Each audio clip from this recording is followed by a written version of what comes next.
जय जय शिवधारा, जय जय शिवधारा।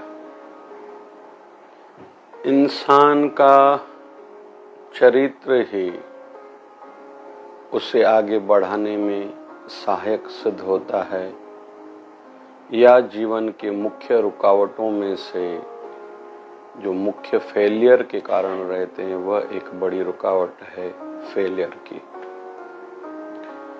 और चरित्र मतलब यहाँ हम लोग जो सीख रहे हैं, समझ रहे हैं, सोच का अच्छा होना, ऊंचा होना, सबका हित चाहते हुए खुद का हित सोचना।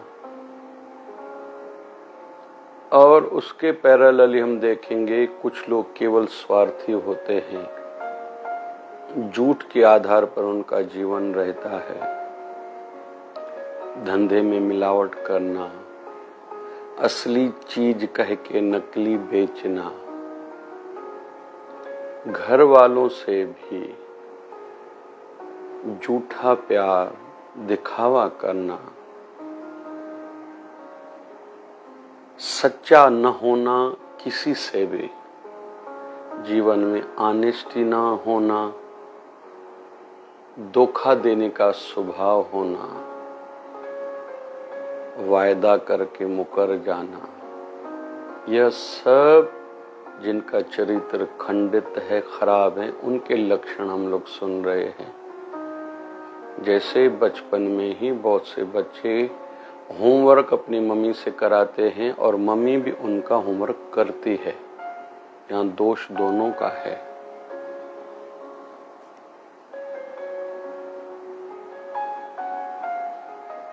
क्योंकि उत्तम माताएं ही उत्तम संतानों को जन्म देती है और माँ बाप से ही संस्कार, सोच, कैरेक्टर, चरित्र बनता है।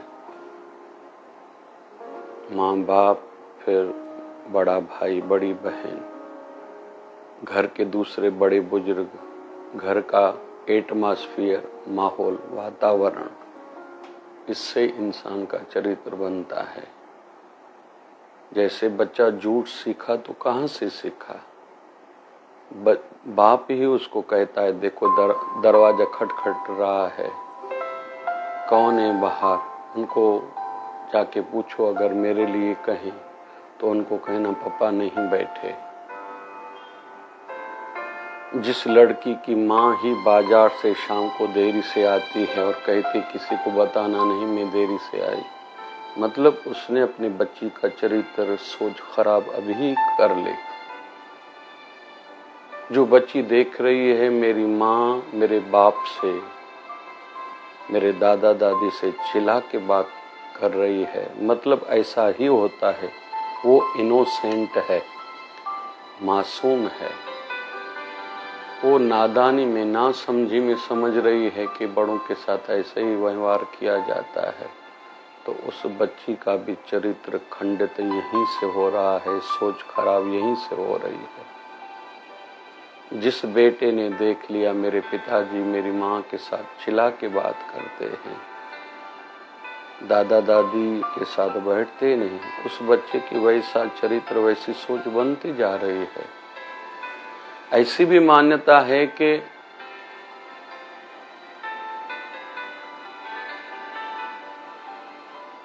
कई लोग बचपन से ही हार्ड थे, तभी जाके एक जीवन के पड़ाव पे उन्होंने बहुत कुछ हिंसा की है। जैसे हिटलर का उदाहरण हम लोग लेते हैं। एक मान्यता ये भी है, हिटलर छोटा था, उसका बाप उसकी माँ को पीटता था, मारता था। हिटलर छोटा था, देखता था, अंदर ही अंदर में उसको क्रोध आता था, मैं अपने बाप को नहीं छोड़ूंगा, नहीं छोड़ूंगा, नहीं छोड़ूंगा। यह उसके अंदर में क्रोध उत्पन्न हुआ था, गुस्सा उत्पन्न हुआ। बाद में ऐसी भी मान्यता है, कई हजारों लोगों को वृक्षों से रस्सी से बांध के जमीन से 1-1.5 फीट ऊपर नीचे आग धीरे धीरे सुलगा सुलगा के तड़पा तड़पा के लोगों को मारा था। फिर उन पर रिसर्च की गई थी कि ऐसा हार्ड, ऐसा कठोर वो कैसे बना। तो बाद में पता चला कि यह परिणाम जो उसका पिता उसकी माँ को पीटता था, ये छोटा था, देखता था, उस समय इसके मन में जो क्रोध, जो गुस्सा उत्पन्न हुआ था, ये उसका ही परिणाम है। इतना फर्क पड़ता है। और चरित्र यहीं से तो निर्मित होता है, यहीं से तो कैरेक्टर बनता है। कोई जवान में कोई पिक्चर देखता है या बचपन में किसी ने कोई इंसिडेंट्स देख लिया, यहीं से सोच बनती है। माई मीरा की सोच कैसे बनी थी, चरित्र कैसे बना था। जब छोटी थी, पड़ोस में एक बारात जा रही है, अपनी माँ से पूछती, मम्मी ये क्या है। तो माई मीरा की माँ ने कहा था कि बारात है। बोले क्या होता है। बोले विवाह होता है। बोले किसका। बोले एक लड़का एक लड़की। बोले मैं लड़की हूँ, फिर बोले दूल्हा दुल्हन वो बनते हैं, फेरे होते हैं। अम्मा फिर मैं लड़की हूँ तो मेरा दूल्हा लड़का कहाँ है, छोटी बच्ची है। माँ ने इशारे से कहा ठाकुर जी की ओर जो स्थापित हैं घर में, ये कृष्ण, ये ठाकुर तेरे पति हैं। बचपन में गांठ बांध ली थी माई मीरा ने। फिर जवान हुई माँ कहती है तेरा विवाह कराना है। बोले मेरा विवाह तो हो चुका है, मेरा दूल्हा, मेरा पति तो मेरा कृष्ण है, मेरे तो गिरधर गोपाल दूसरा न कोई। माँ कहती वो तो मैंने बाल्यकाल में तुझे ऐसे ही कहा था। माई मीरा कहती है अम्मा पति तो एक ही होता है, मेरा वही है। तो हम सबका चरित्र घर के वातावरण से बहुत बनता है। और मैं तो कहूँगा जो शिक्षा क्षेत्र में है, टीचर्स हैं या प्रवक्ता हैं, उनको इन बातों का ध्यान रखना चाहिए कि माताओं को, पिताओं को कहें कि अपने बच्चों की ऐसे परवरिश करो कि आगे चल के वो बड़े आदमी बने, कुछ विशेष बने। इसका ध्यान रखना ही होगा। और चरित्र पर ही आधारित हमारे जो बेसिक सोच हैं, आदतें हैं, इसी पर आधारित तो है, डिपेंड करता है हमारा फ्यूचर, हमारा भविष्य। राम जी ने जब रावण को तीर मारा है, उसके नाभि पे जाके तीर लगा है, धड़ाम से रावण नीचे गिरा है। राम जी कहते हैं लक्ष्मण से, जाओ एक बड़ा विद्वान ब्राह्मण शरीर है, संसार से विदाई ले रहा है, जाके उनसे कुछ सीख के आओ। लक्ष्मण कहता है इससे मैं क्या सीखूं। राम जी कहते नहीं, कुछ सीख के आओ। यह याद रहे हमसे जो बुजुर्ग हैं, बड़े हैं, सीनियर हैं, वो उन्होंने हमसे ज्यादा दुनिया देखी है, उनसे सीखने को तो बहुत कुछ मिलेगा। बस सीखना हमें आना चाहिए, पूछना हमें आना चाहिए, या ऐसा हमारा शिष्टाचार हो, हमारे ऐसे संस्कार हों, हमारे ऐसे बेसिक एथिक्स हों कि सामने वाले को ऐसा लगे मैं इसको कुछ विशेष दूं।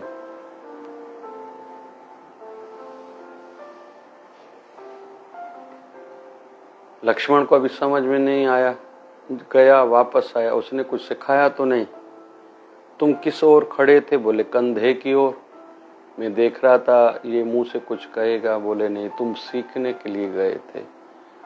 तो पैरों की ओर तुझे जाना चाहिए था, वहां जाके प्रणाम करना था, क्योंकि तुम उनसे सीखने के लिए गए थे। जो सिखाए वो गुरु माना जाता है।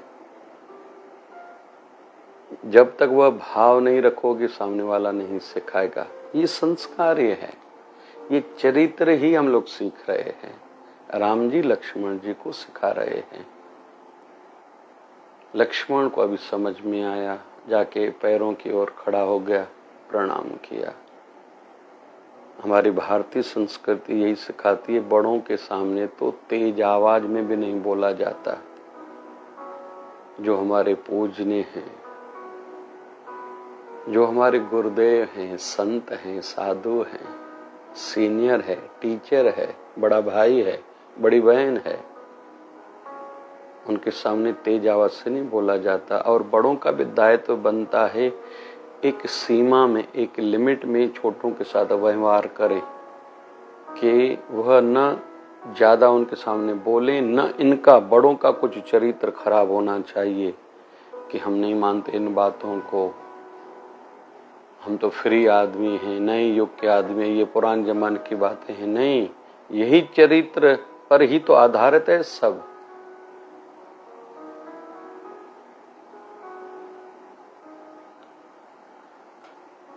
लक्ष्मण खड़ा हो गया, रावण को कहता है कुछ सिखाओ, आप चतुर्वेदी हो, चारों वेदों के ज्ञाता हो, पुराणों के मनीषी हो, आप बड़े विद्वान हो, आपने यज्ञ हवन में अपने सिर 10 डाल के आहुतियां अर्पण की थी, शिव जी को राजी किया था।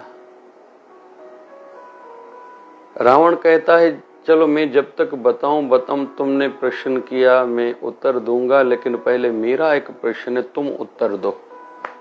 रावण पूछ रहा है अभी लक्ष्मण से, मैं तुम दोनों से, मतलब दोनों भाइयों से, राम और तुझसे विद्या में बड़ा था, चतुर्वेदी था, शास्त्रों का ज्ञान रखता था, शक्ति में मैं ज्यादा था, तुम दोनों से ज्यादा शक्तिशाली मैं हूं, धरती मेरी है, सेना मेरे पास ज्यादा थी, अस्त्र शस्त्र मेरे पास ज्यादा थे, और मेघनाथ जैसा बेटा था मेरा, आदि इतने मेरे बेटे थे। और मेघनाथ भी जैसा तैसा नहीं था, इंद्रजीत था, जिन्होंने इंद्र को भी जीता था, अपने इंद्रियों को भी जीता था, इंद्र को भी जीता था, इंद्रियों को भी जीता था। मेरे पास इतना कुछ होने पर भी मेरी भूमि, मेरी धरती पे आके तुम लोगों ने मुझे परास्त किया, हरा दिया, इसके पीछे विशेष क्या बात है? लक्ष्मण और रावण के बीच में अभी उत्तर का संवाद, डिस्कशन चल रही है आंसर की, कि वह मुख्य कारण है चरित्र का होना, कैरेक्टर का होना। मैं एक जगह पर कैरेक्टर में कहीं तो भी फिसल गया, मुझसे गलती हो गई, पराई स्त्री में मैंने गलत इज्जत डाली थी, चुरा के लाया, जबकि इतनी सुंदर मेरी खुद की पत्नी है, इतनी दासियां पत्नियां हैं, फिर भी एक भूल ने जो मेरा चरित्र खराब मैंने कर लिया, खंडित कर लिया, उसने मेरा और मेरे सर्व विनाश का कारण वो बना। 1 लाख पूत 1.25 लाख नाती, तय रावण घर दिया न बाती, ऐसा माना जाता है। तो यह चरित्र ही है। जो जितना अपने चरित्र का विकास करेगा, खुद को तराशता जाएगा, तपस्या करता जाएगा, तपाता जाएगा, संयमी, खुद पर कंट्रोल करता जाएगा, एक एक बात पर वो ऊपर ही उठता जाएगा। जैसे कहते हैं ना कि जो जितना थोड़े समय के लिए ही, भले 1 साल के लिए, 24 घंटे के केवल एक ही बात को लेकर सोचता है, दुख हो, सुख हो, दिन हो, रात हो, सोना हो, जागना हो, खाना हो, पीना हो, एक ही विषय पर सोचता है ना, वो सक्सेस एक दिन जरूर होता है। बस एक ही बात पर सोचना है, जो उसको मुख्य काम करना है। वैसे ही जो चरित्र को संभाले हुए है जीवन भर, महात्मा गांधी की भांति, क्यों नथुराम गोडसे को, चलो विषय अलग हो जाएगा, लोग कुछ भी बोलते हैं, लेकिन फिर भी 79 इयर्स के व्यक्ति को भी क्यों उनको गोली मारनी पड़ी?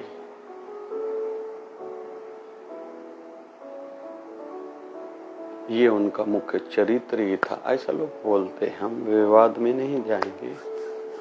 ऐसे हर क्षेत्र में जिन्होंने अपने चरित्र को संभाला है, कैरेक्टर को, अपनी सीमा फिक्स करी है, खुद के लिए सिद्धांत नियम बनाए और उनके उल्लंघन कभी नहीं किया, वह सक्सेस होंगे अपने फील्ड फैकल्टी में और आध्यात्मिकता में तो विशेष तौर पर।